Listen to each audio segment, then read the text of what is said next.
Hello అండి, నమస్తే. నేను బైక్లో పెట్రోల్ అయిపోయిందని చెప్పి బయటకు వెళ్దామని చెప్పి బండి స్టార్ట్ చేశాను. వెనకాల నా ఇద్దరు కూతుర్లు కూడా వచ్చేస్తామని చెప్పి మొదలుపెట్టారు. సరే కదా, హాలిడేస్ వచ్చినాయి కదా, సరదాగా తీసుకెళ్దాం అని చెప్పేసి వెనకాల ఎక్కించుకుని తీసుకెళ్ళాను. అసలు పెట్రోల్ కొట్టించేసుకున్న తర్వాత తీరా వాళ్ళ ఆలోచనలు చేస్తే ఎక్కడో ఉన్న 5 కిలోమీటర్ల దూరంలో ఉన్న మధురంస్కి వెళ్దామని చెప్పేసి అంటారు కదా, దూరపు కొండల నునిపెక్కువని అన్నట్టు మా పిల్లలు బిహేవ్ చేస్తారనమాట. సరే, అంత దూరం 5 కిలోమీటర్ల దూరం ఎందుకబ్బా తినడానికి, ఇక్కడ దగ్గరలో ఉంది కదా బేకరీ అని చెప్పేసి బేకరీకి తీసుకొచ్చాను. సో అక్కడ కూర్చున్న తర్వాత చూడాలి, వీళ్ళ ఆర్డర్లు చూడాలి. సో ఒకళ్ళేమో పిజ్జా అంటారు, ఒకళ్ళేమో ఎగ్ పఫ్ అంటారు, ఒకళ్ళేమో చికెన్ రోల్ అంటారు. అబ్బబ్బబ్బబ్బా, ఒకటి కాదు ఇంకా అలా కాదని చెప్పేసి నేనేం చేశానంటే, ఇద్దరు ఏదో ఒకటే తీసుకోండి, ఒక్కొక్కళ్ళు తినొద్దని చెప్పేసి అంటే సరే అని చెప్పేసి ఇద్దరు కలిసి పిజ్జా తినడానికి రెడీ అయిపోయారనమాట. అదిగో చూస్తున్నారు కదా, అలా తింటున్నారు. రోడ్డు పక్కనే ఈ యొక్క బేకరీ ఉంది. సో అలా తింటూ అలా చక్కగా ఆహ్లాదిస్తున్నారు.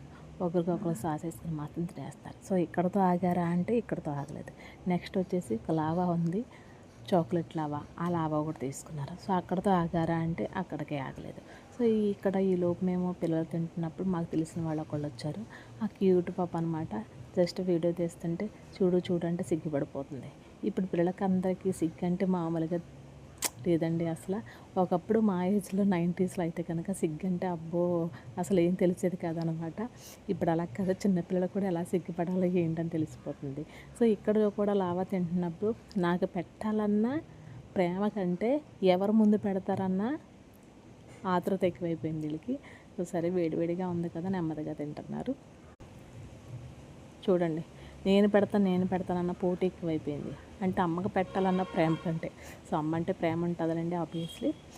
సో పెట్టిన తర్వాత నెక్స్ట్ ఇది అయిపోయిన తర్వాత మళ్ళీ నెక్స్ట్ వెళ్ళిపోదాము అని చెప్పేసి అంటే అబ్బాబ్బా లేదు మాకు ఒక కూలింగ్ కేక్ కావాలని చెప్పేసి అన్నారు. సరే అని చెప్పి మళ్ళీ కూలింగ్ కేక్ కూడా తీసుకున్నాను అనమాట.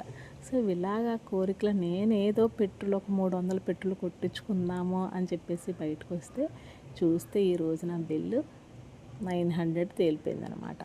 సో మిడిల్ క్లాస్ వాళ్ళం కదా ఎంతకైనా. సో ఒక రోజుకి వచ్చేసి ఇలాగ మనం 900 ఖర్చు పెట్టాలి అంటే కొంచెం బాధగానే ఉంటుంది. అలాగని పిల్లలు తిన్నారని బాధపడట్లేదు నేను. సో అప్పుడప్పుడు పిల్లలకు కూడా ఇలా ఇప్పించాలి అలాగని చెప్పేసి డైలీ కూడా బయట ఫుడ్ అయితే ఎప్పుడు పెట్టాను నేను అసలేనండి. ఇప్పుడు మంత్కి ఒకసారి మాత్రమే తీసుకెళ్తాను అలాగా, అంతే తప్ప కానీ డైలీ కానీ వీక్లీ కానీ బయట ఫుడ్ అస్సలు పెట్టను అనమాట. ఎందుకంటే పిల్లలకి హెల్త్కి మంచిది కాదు కాబట్టి. సో ప్లీజ్ లైక్ చేయండి.